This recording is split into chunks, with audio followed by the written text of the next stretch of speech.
What up, it's your boy Chino here with another episode of Dirty Left Shoe Chronicles. You dig? Okay, we got the one and only right here.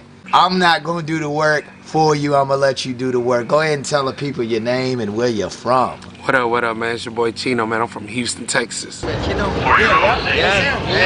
What's up, man? Hey, I followed you on YouTube, man. Man, appreciate it, my bro. Let me get a picture with you real quick, you don't mind? Yes, of course. Alright. Hey, appreciate the I see you, man. How long you been riding for?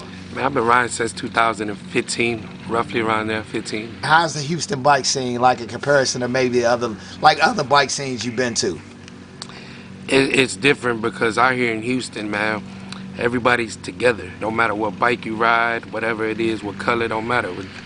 We ride, you on twos, we ride. You know, it's crazy. I will say from my experience just in general that, you know, I definitely got a love for you all's whole, you know, movement just in general, Texas movement in general as far as bike life goes. You know, a lot of people, they give you a whole lot of respect. You know, they show you a whole lot of love, man, and love your energy. You know what I mean? When he see you, he got a love for you all around the world. Set the Houston, scene baby, off. already, baby. Hey, man. Little brother, new director Riderz, Houston, Texas, baby. But he's one of the realest, but already. Salute. I heard that, man. Nice seeing you, boy. Like, what do you think about that when people look at you in that manner? Man, I'm honored that many sees me like that, but I don't see myself like that, you know. It's a respect I've earned throughout the years in what I do, you know, and I can understand why people see me like that because I came up with Bikelife Houston in 2015. But again, nothing happens overnight. It took years and years.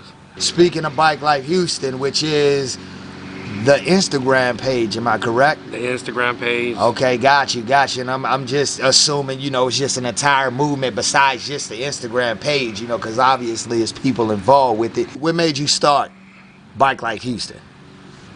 I was tired of seeing people in little groups, you know, diversed out.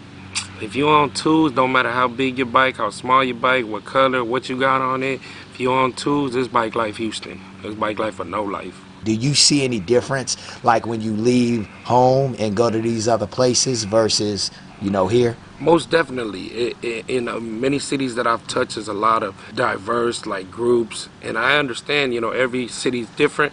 But when it comes to Houston, it don't matter anything. If you got a vest on or no vest, and we see a brother or a sister stuck on the side of the road, that's law to pull over and help them. Yeah, you've been out here multiple years. You see how we moving out here. Yeah, you know? I will definitely say I felt nothing but love every time. Hey, great time. Shout out to Road Kids, he knows the man himself, Bikelife Houston. Y'all done know your boy PeeWee, man. You dig? That'll take me, I guess you could say, into my second part of the question. Which sets Bikelife Houston apart? Let's say from a page perspective or from the level of which you created, whether it be through Instagram or, you know, other little pages and things like that you see. What makes Bikelife Houston different? When it comes to Bikelife Houston on my page, I post everybody on twos, threes, fours. There's people that's been riding before I even knew what bike was. But it's a respect I've earned in my city that even the older cats, they see it. I worked my way up and everything, ground up. It wasn't no shortcuts, none of that. How many bikes have you owned? I've owned roughly around 4. You think you can name them real quick? Or yeah, like, you know what I mean, bro? Busa, Street Glide, and then to my one I'm riding now is a road glide. Okay, and the road glide. You see that? We see that beast right behind you. How you liking that in comparison to your other motorcycles? My other motorcycle, my Busa, I love my Busa. I used to watch the older cats ride their Busa, and I always told myself one day I'm gonna get me a Busa. Boom, work my way up, got me a Busa. Boom, see the other old heads ride the Harley. I said one day I'm gonna get me a Harley, and that was my dream bike. Boom, now I got it. You think you pin it to win it on that Harley, or you kind of baby-footed a little bit? Nah, you scared of it, or you moving on it? I'm pinning to win it, if y'all see. You feel me? Hey, man, this guy, I seen this guy, man, do everything outside to take a nap going down the highway on that damn bike.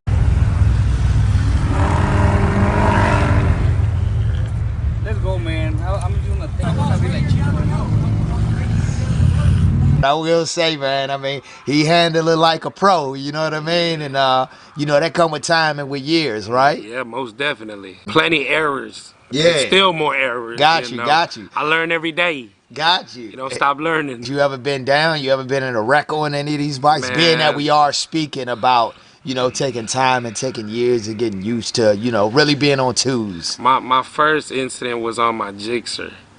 It was my second week having that Gixxer, and I was leaving my neighborhood, supposed to go meet up in Galveston. Boom. Leaving my neighborhood, the corner came up, didn't know how to bend the corner. I was either choose the curb or just wing it, and I choose the curb. But I learned from that. I learned, you know. I think that's the main thing. You got to definitely learn from, especially them accidents when it comes to them accidents. You got to be such a defensive driver or rider, you know what I mean, that it's almost another job in itself besides just riding regular. Most you gotta, definitely. Yeah, look around you and you're always paying attention and try and see, you know, 2, 3, 4, 5 steps ahead of you, 5 moves ahead of you. Because I've lost many brothers and sisters behind these bikes, and it's crazy, you know, for me to be here and to speak, you know, on the whole movement, you know. You got a bike that you haven't owned yet that you might see yourself on later down the road? You know what I mean? An old man trike or something, or what? Y'all looking at it right now. Or you got your dream bike. Y'all looking at it right now. You said that Road Glide, huh? You got a name for it, though? Nah, I just call it baby. Why you call it baby? That's baby, though. Baby make me happy. Baby don't stress me out. When I'm on that bike, all I do is focus on the road. I don't think about nothing. This is my getaway from reality. This is what keeps me going in life. I love to ride. That's my passion. It's a lifestyle.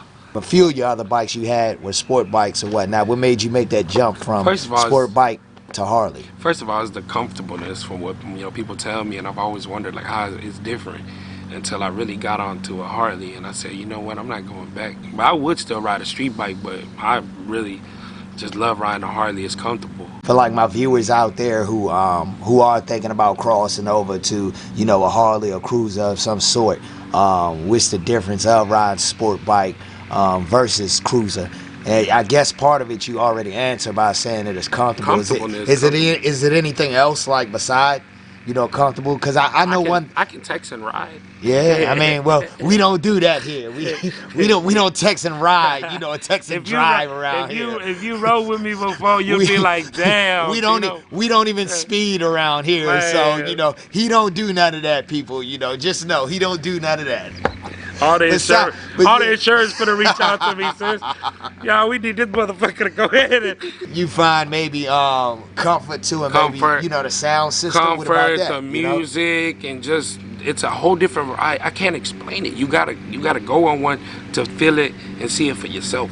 Yeah, because I've seen guys have their whole bike set up. I mean, they got cup holders on there. They got music on there. They got, you know, laptops on there / tablets. You know I done seen it all. It seemed like that's pretty much just taking over. You know what I mean? I know the sport bikes are always going to be here to stay, but, you know, the Harleys don't seem like such an old man's game no more.